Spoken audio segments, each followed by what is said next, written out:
नमस्कार, अपना प्रदेश उत्तर प्रदेश उत्तराखंड देख रहे हैं आप। मैं हूं आपके साथ पूजा मोहन पांडे। बुलेटिन की शुरुआत करते हैं बड़ी और अहम जानकारी के साथ। इस वक्त की बड़ी खबर सामने आ रही है। बड़ी खबर, अहम जानकारी कानपुर से है। कानपुर में बीजेपी नेता के बयान पर बवाल हुआ है। जुम्मे की नमाज के बाद दो गुटों में हिंसक झड़प। बाजार बंद को लेकर दो पक्ष आमने सामने हो गए। एक पुलिस ने 8 आरोपियों को हिरासत में लिया है। हिंसा में 7 लोगों के घायल होने की खबर है। भारी पुलिस फोर्स मौके पर मौजूद है। तो तस्वीर आपको दिखा रहे हैं, देखिए किस तरीके से इतने बड़े पत्थर चलाए जा रहे हैं।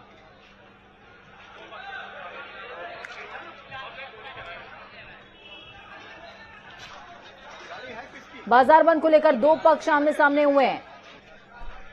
एक टीवी शो के दौरान प्रवक्ता हैं नूपुर, उन्होंने बयान दिया था और उसी बयान के बाद पैगंबर साहब को लेकर के बयान दिया था और उसी बयान के बाद जो तमाम मुस्लिम समुदाय के लोग थे उन्होंने बाजार बंद करने का आह्वान किया। लेकिन जो दूसरे पक्ष यानी कि हिंदू समुदाय के लोग थे उन्होंने दुकान बंद करने से इनकार किया, जिसके बाद इस तरह की झड़प पेश आई है।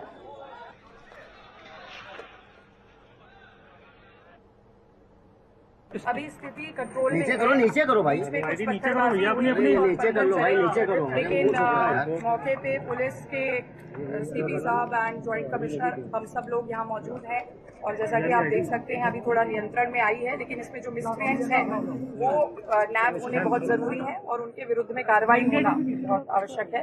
उसके लिए हम लोग अभी लगे हुए हैं एंड रीइंफोर्समेंट अभी और भी आ रहा है पुलिस का, तो उसके साथ हम ये पूरा एरिया डोमिनेशन कराएंगे।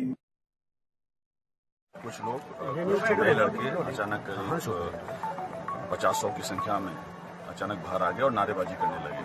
इसी में दूसरे पक्ष ने विरोध किया तो आपस में पत्थरबाजी हो गई। उसी वक्त वहां पर फोर्स मौजूद था, लेकिन करीब 8-10 सिपाही तो उन्होंने रोकने का प्रयास किया और काफी कंट्रोल भी किया।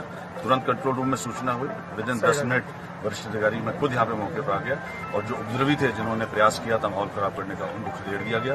करीब 15-20 लोगों को हम लोगों ने हिरासत में लिया है, पूछताछ कर रहे हैं और सभी जगह पुलिस गश्त कर रही है। अभी वर्तमान में 2 लोगों की सूचना है जिनके चोट आई है और स्थिति इस वक्त सामान्य है। पुलिस गश्त कर रही है, सभी वरिष्ठ अधिकारी मौके पर हैं और स्थिति सामान्य है। तो स्थिति सामान्य होने का हवाला तमाम अधिकारियों की तरफ से दिया जा रहा है। दूसरी तरफ बड़ी खबर, अहम जानकारी आपको और दे दें। कानपुर बवाल से जुड़ी हुई, सरकार सख्त है। आरोपियों पर गैंगस्टर एक्ट के तहत कार्रवाई होगी। आरोपियों की संपत्ति कुर्क की जाएगी। पुलिस ने 18 लोगों को गिरफ्तार कर लिया है। संपत्ति कुर्क होगी, गैंगस्टर एक्ट के तहत कार्रवाई होगी और होनी भी चाहिए। समाज में जो सौहार्द को बिगाड़ेगा उसकी खैर नहीं।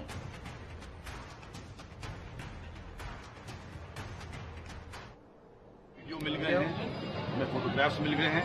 उन वीडियो और फोटोग्राफ्स के आधार पर लोगों को चिन्हित कर लिया गया है और इन लोगों को गिरफ्तार करके इनके खिलाफ सख्त से कार्रवाई की जाएगी। जिन लोगों ने साजिश रची है, जिन लोगों ने शहर का माहौल खराब करने का प्रयास किया है, उनके खिलाफ सख्त से सख्त कार्रवाई होगी। गैंगस्टर के तहत कार्रवाई होगी, उनकी प्रॉपर्टियां जब्त की जाएगी और किसी को भी शहर का माहौल खराब करने का।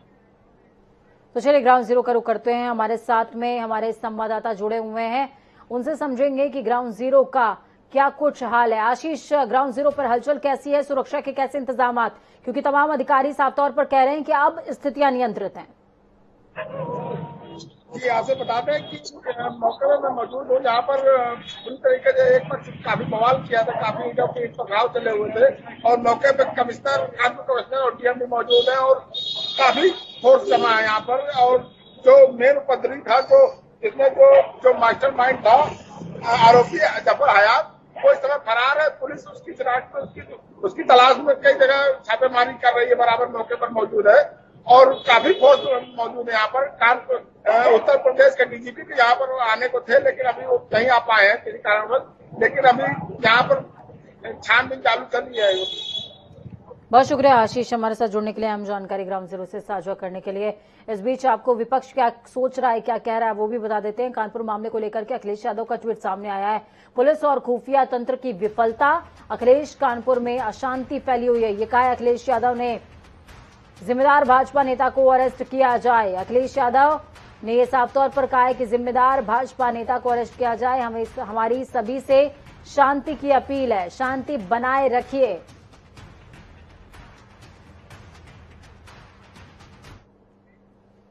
तो वहीं लखनऊ में कानपुर की घटना के बाद राजधानी में बढ़ाई गई सतर्कता। हजरतगंज थाना क्षेत्र में भारी तादाद में पुलिस बल तैनात कर दिया गया है। पुलिस गश्त कर रही है। विधानसभा में मुख्यमंत्री आवास में पुलिस बल तैनात है। सड़क किनारे बेवजह खड़े लोगों से पूछताछ की जा रही है। उनको हिदायत दी जा रही है कि किसी भी वक्त कुछ भी हो सकता है, तो इसलिए भीड़ इकट्ठा ना करें। अराजकता का माहौल ना पनपने पाए, इसको लेकर के राजधानी में जो पुलिस फोर्स है अभी से अलर्ट।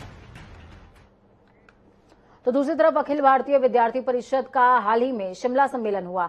सम्मेलन में 4 बिंदुओं पर प्रमुखता से मुहर लगाई गई है, जिसमें शिक्षा के क्षेत्र में राज्य सरकारों का अनैतिक हस्तक्षेप बंद हो, ये कहा गया है। वर्तमान राजकीय परिदृश्य में छात्र केंद्रित और राष्ट्रीय शिक्षा नीति का क्रियान्वयन स्वावलंबी भारत बनाने में युवा अग्रसर हों। इस दौरान प्रदेश मंत्री आकाश पटेल ने बताया कि एबीवीपी अपने 75 साल पूरे करने जा रही है, जिसकी स्थापना दिवस बहुत जल्द मनाया जाएगा। 4 प्रस्तावों पारित हुए जो कि शिक्षा क्षेत्र में राज्य सरकारों का अनैतिक हस्तक्षेप, वर्तमान राष्ट्रीय परिदृश्य, छात्र केंद्रित भविष्यमुखी राष्ट्रीय शिक्षा नीति का शीघ्र क्रियान्वयन और स्वावलंबी भारत बनाने हेतु अग्रसर युवा, ये 4 प्रस्ताव पारित हुए हैं और इन 4 प्रस्तावों पे सुझाव लिए गए। सुझाव लेने के बाद यह प्रस्ताव पारित हुआ है। प्रस्ताव पारित होने के बाद जब हमारे दूसरे और तीसरे दिन चर्चा हुई, वो पिछले वर्ष की गत साल में जो कार्यक्रम हुए हैं और जो अभियान हुए हैं उनकी चर्चा के साथ साथ और उनकी समीक्षा के साथ साथ आगे जो हमारी योजना है कार्यक्रमों की, वो कार्यक्रम आगामी योजना बनाई गई है, जिसमें आभाविप के 75 वर्ष भी पूरे हो रहे हैं। तो चलिए खबरों में आगे बढ़ते हैं। बड़ी खबर अहम जानकारी से आपको रूबरू कराएंगे। बीते दिनों आपको एक जानकारी दी थी, जिसमें 12वें जो राज्यसभा प्रत्याशी थे मौनी बाबा, उनके नामांकन को रद्द कर दिया गया था और निर्विरोध निर्वाचन हो जाएगा, इस तरफ आशंका भी जताई जा रही थी। तो वही खबर सामने है। सभी 11 प्रत्याशियों को चुन लिया गया है। निर्विरोध निर्वाचन हुआ है। बीजेपी के 8 प्रत्याशी हैं, जबकि सपा गठबंधन के 3 प्रत्याशी हैं जिनका निर्वाचन हुआ है। सभी को राज्यसभा सदस्य के तौर पर निर्वाचित कर लिया गया है। सर्टिफिकेट भी प्रोवाइड करवा दिया गया है। तो बड़ी खबर अहम जानकारी आपकी टीवी स्क्रीन पर है इस समय की। सभी 11 प्रत्याशी राज्यसभा सदस्य मनोनीत हो चुके हैं। बीजेपी के 8 प्रत्याशी हैं जिनमें राज्यसभा सदस्य बने हैं और सपा के 3। सपा के नहीं, इनको सपा गठबंधन का प्रत्याशी कह सकते हैं, जिसमें रालोद यानी कि राष्ट्रीय लोकदल की तरफ से जयंत चौधरी भी आते हैं, जो कि गठबंधन को रिप्रेजेंट कर रहे हैं। तो 3 प्रत्याशी समाजवादी पार्टी की तरफ से।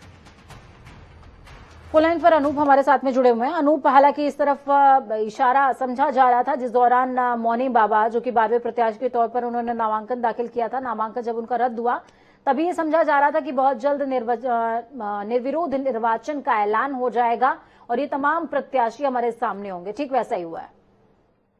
देखिए, बिल्कुल सही बात है। जिस तरीके से भूमिका बनी थी, हालांकि इस बार बहुत ही जो देखने को मिला है, पिछली बार चुनाव हुआ था, जब कभी राज्यसभा के चुनाव होते हैं तो निश्चित रूप से कहीं न कहीं करप्शन बढ़ जाता है, विधायकों की खरीद फरोख्त बढ़ जाती है, अपने अपने विधायक को इकट्ठा करने लगते हैं। इस तरीके से असमंजस की स्थिति नहीं बनी। हालांकि समाजवादी पार्टी की तरफ से 3 प्रत्याशियों को खड़ा होना था, जिसमें कपिल सिब्बल निर्दलीय पर्चा अपना दाखिल किया था। समाजवादी पार्टी के विधायकों ने समर्थन दिया है। दूसरा जो गठबंधन के प्रत्याशी से रालोद जयंत चौधरी ने समाजवादी पार्टी की तरफ से नामांकन किया था। तीसरा जावेद अली समाजवादी की पार्टी से किया था। 3 समाजवादी पार्टी की तरफ से और 8 बीजेपी की तरफ से, जिसमें सबसे ऊपर लक्ष्मीकांत वाजपेयी का नाम था। आज अधिकृत रूप से सभी को प्रमाण पत्र दे दिया गया है। आज से जो 11 जो राज्यसभा जगह खाली थी उन पर पूरी तरीके से अधिकृत रूप से राज्यसभा के लिए भेज दिया गया है। जी, बहुत शुक्रिया अनूप, हमारे साथ जुड़ने के लिए, हम जानकारी ग्राउंड जीरो से साझा करने के लिए। तो ये अहम तस्वीर भी आपको दिखा रहे हैं साथ में। ये जो 11 प्रत्याशी हैं जो कि अब निर्वाचित हो चुके हैं, निर्विरोध निर्वाचन इनका हुआ है। राजधानी लखनऊ की ये तस्वीर है।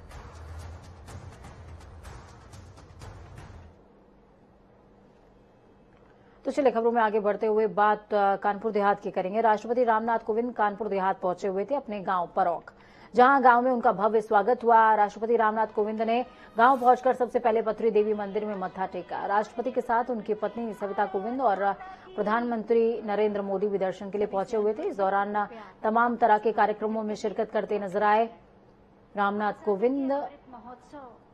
इस दौरान प्रधानमंत्री भी उनके साथ में मौजूद थे। आपको बता दें कि पथरी देवी मंदिर में दर्शन पूजन किए हैं, उसके बाद सभा को संबोधित करते भी नजर आए। इस दौरान राष्ट्रपति जब प्रधानमंत्री वहां पर पहुंचे तो एक आम नागरिक की तरह उनकी अगवानी करते नजर आए। जब प्रधानमंत्री ने पूछा कि आप तो देश के प्रथम नागरिक हैं, भाई आप मेरी अगवानी क्यों कर रहे हैं, आप मेरा स्वागत क्यों कर रहे हैं, तो उन्होंने साफ तौर पर कहा कि मैं आज राष्ट्रपति नहीं हूं बल्कि परौख गांव का, कानपुर देहात का एक आम व्यक्ति हूं जो प्रधानमंत्री के आने पर आह्लादित है, उत्साहित है। राज्यपाल महोदय, जोरदार तालियों से परौख की इस धरती पर स्वागत, अभिनंदन और वंदन। भारत के मालिक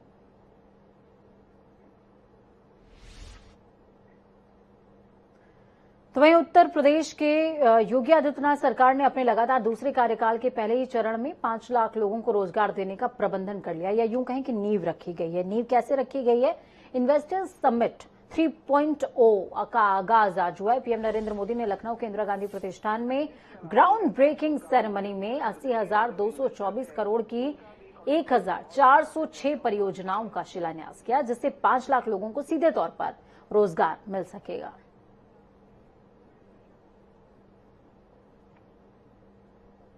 साथियों, यूपी में 80,000 करोड़ रुपए से ज्यादा के निवेश से संबंधित समझौते यहां हुए हैं। ये रिकॉर्ड निवेश यूपी में रोजगार के हजारों नए अवसर बनाएगा।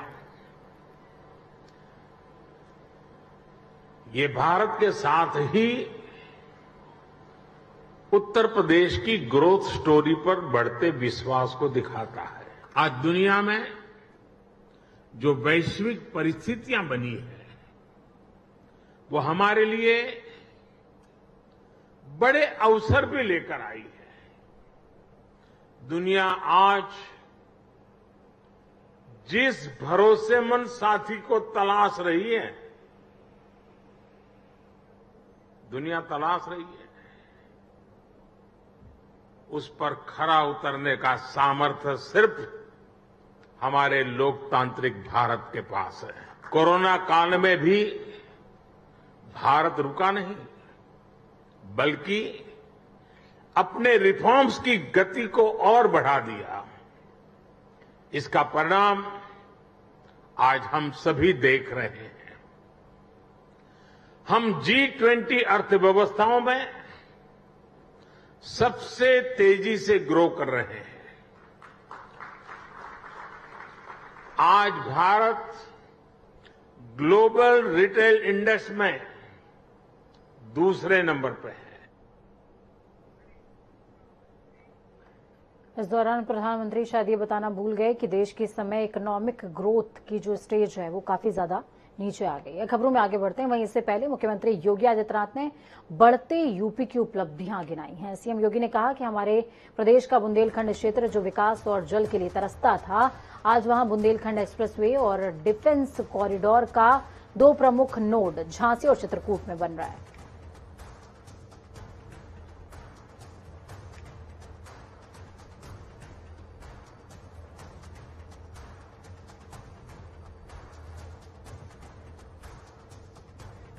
उत्तर प्रदेश का यह तृतीय ग्राउंड ब्रेकिंग का सेरेमनी यहां पर आदरणीय प्रधानमंत्री जी के कर कमलों से संपन्न होने जा रहा है, जिसमें 80,000 करोड़ रुपए की लागत से नई परियोजनाओं के कार्य को आगे बढ़ाने की दिशा से यह कार्यक्रम आज यहां पर प्रारंभ हो रहा है। 1400 से अधिक जो निवेश की परियोजनाएं हैं, इनमें डाटा सेंटर की हैं, कृषि और संबद्ध क्षेत्र है, आईटी एंड इलेक्ट्रॉनिक्स का क्षेत्र है, इंफ्रास्ट्रक्चर, मैन्युफैक्चरिंग, हथकरघा एवं टेक्सटाइल, एमएसएमई आदि क्षेत्रों की इन परियोजनाओं में, जिनके माध्यम से 5 लाख प्रत्यक्ष और 20 लाख अप्रत्यक्ष रोजगार के सृजन इसके माध्यम से उत्तर प्रदेश को प्राप्त होंगे। आज देश के अंदर दूसरे स्थान पर है। लीड्स 2021 रिपोर्ट में उत्तर प्रदेश के 7 स्थानों की उल्लेखनीय बढ़ोतरी उत्तर प्रदेश को प्राप्त हुई है और उत्तर प्रदेश ने अपने परंपरागत उद्यम को बढ़ाते हुए आज 1 डिस्ट्रिक्ट 1 प्रोडक्ट जैसी योजनाओं के माध्यम से इनके प्रभावी क्रियान्वयन के फलस्वरूप उत्तर प्रदेश निर्यात को 88,000 करोड़ रुपए से बढ़ा करके 1,56,000 करोड़ रुपए सालाना करने में भी उत्तर प्रदेश को सफलता प्राप्त हुई है। तो चलिए खबरों में आगे बढ़ते हैं, बात उत्तराखंड की करते हैं। रिकॉर्ड मतों से जीत के बाद सीएम धामी चंपावत पहुंचे। इस मौके पर चंपावत की जनता ने उनका जोरदार स्वागत किया। उपचुनाव में जीत के लिए सीएम पुष्कर सिंह धामी ने चंपावत की जनता को धन्यवाद दिया है। उन्होंने कहा कि चंपावत की जनता ने बढ़ चढ़कर मतदान किया, जिसका परिणाम ये है कि चंपावत में एक इतिहास लिखा जा रहा है। इसके साथ ही सीएम धामी ने सभी कार्यकर्ता और पदाधिकारियों को भी धन्यवाद दिया।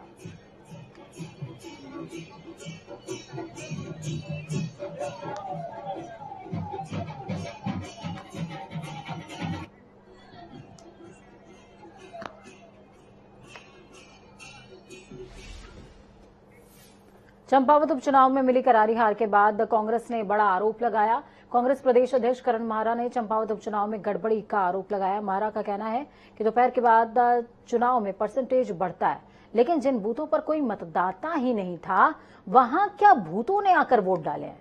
आगे आरोप लगाते हुए कहा कि कई मतदान केंद्रों पर बत्ती गुल गई और कई जगहों पर सीसीटीवी कैमरे भी बंद हो गए। करण माहरा ने हाईकोर्ट के रिटायर्ड जज से मामले की जांच कराने की मांग की है।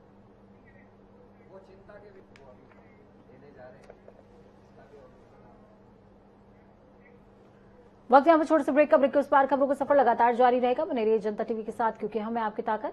अपना और अपनों का बहुत ख्याल रखिए। नमस्कार।